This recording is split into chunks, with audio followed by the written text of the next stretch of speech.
Tonight I'm going to be covering another missing 411 case. This is the case of Jessica Azzopardi from Elmsted, Ontario, from July 24th, 1985. If you like these and videos similar to this one, then like and subscribe. It's July 24th, 1985 at 3:30 p.m. Her age of disappearance was 20 months. The incident occurred at 506 Pearl Street in Lakeshore, Ontario, in an area called Elmsted. This area is just 2 miles east of Windsor, with the residence sitting on Lake St. Clair. This location is less than 2 miles from the United States border in the city of Detroit. On July 24th, 1985, Leanna Azzopardi was at her residence with her daughter Jessica and her mother Val. Leanna had laid down to take a quick nap, and Val was watching Jessica and another friend. The kids were initially in the side yard picking onions and then came indoors. At approximately 3:30 p.m., Val realized that Jessica was no longer in the home and walked out the side door to see if she was in the yard. Val walked out into the backyard that leads to Lake St. Clair and saw Jessica's diaper laying 50 feet from the water. Val knew that Jessica was deathly afraid of the lake and wasn't concerned that she would go anywhere near it. So she searched the yard again, and after several minutes of searching, Val woke Leanna, and they both searched the area again and they still could not find the girl. They called law enforcement. Local RCMP started their search for Jessica. A neighbor across the street from Val, who was mowing his yard, was questioned first. The neighbor if he had seen anyone driving in the neighborhood or anything else that would be suspicious. He had not. By the end of the first day, there were hundreds of RCMP helicopters, Coast Guard, and volunteers swarming the water and the grounds looking for Jessica. At the end of the first night of searching, there were already rumblings that Jessica may have been abducted. The relatives knew the girl would never go near the water, and they also knew she was nowhere near the home. The only answer in their minds was kidnapping. The next day, at 7:30 a.m., July 25th, Jessica's lifeless body was found floating 6 miles southwest of the Azzopardi residence. The girl had several small bruises on her body, but nothing that was life-threatening. The RCMP publicly stated that they didn't believe the body could travel the distance in only 16 hours, but they would wait for a ruling from the coroner on a cause of death. The feelings of the RCMP were supported by the Coast Guard Petty Officer James McInnes when he was interviewed on August 7, 1985, for the Windsor Star. Still, McInnes expressed doubts last week that the body could have drifted that far in 16 hours between the time the girl was reported missing and the time that her body was recovered.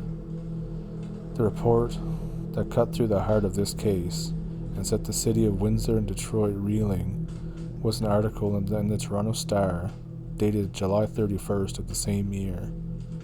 A 20-month-old girl whose body was found floating near Belle Isle last week probably died only 90 minutes before the discovery, as said by a Detroit pathologist. Drowning was determined to be the case of death, but this report indicated that Jessica was alive as late as 6 a.m. How could that be? The coroner also indicated that Jessica had ingested a certain form of algae that was common in the river, meaning she hadn't died in a swimming pool or a bathtub. The report by the coroner was further bolstered by the fact that Jessica's body was floating, meaning to some she had been in the water less than 90 minutes. RCMP, coroners, the Coast Guard, and other officials were in the newspaper daily for several weeks after Jessica went missing, all attempting to explain what happened.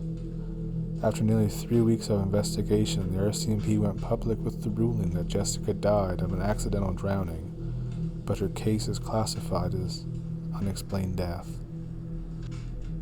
If we are to believe science and the coroner, Jessica didn't die until 6 a.m. on July 25th, 16 hours later after her disappearance. Where could a 20-month-old go during that time? What was she doing? The Coast Guard affirmed that a body can't travel in the existing natural flow of currents the distance it did. Something else must have happened. How did she arrive at the location where she was found? The coroner did state that Jessica was not the victim of a sexual assault. Why would she go near the water if she was said to have been terrified of it? Why would a predator be waiting in the backyard on the off chance that she just might come out of the house? And if a vehicle, like a motorcraft on the water, were to come up, wouldn't you think that somebody would hear it?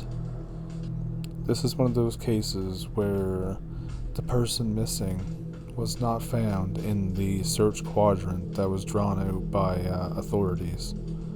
It seems to be a common occurrence in these stories, where the person is miles away, hours away, and they, unfortunately, usually don't find them in time, if at all. On the off chance they do find them, they're usually confused, a little rattled, they're not quite sure what's going on, so one still has to ask, where do they go?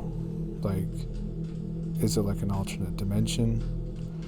Is it just a slip where they just happen to kind of, T-pose and then sink into the ground and no clip through? Who knows what really happens? I'll probably be doing more of these videos, so if you like them, then please like and subscribe.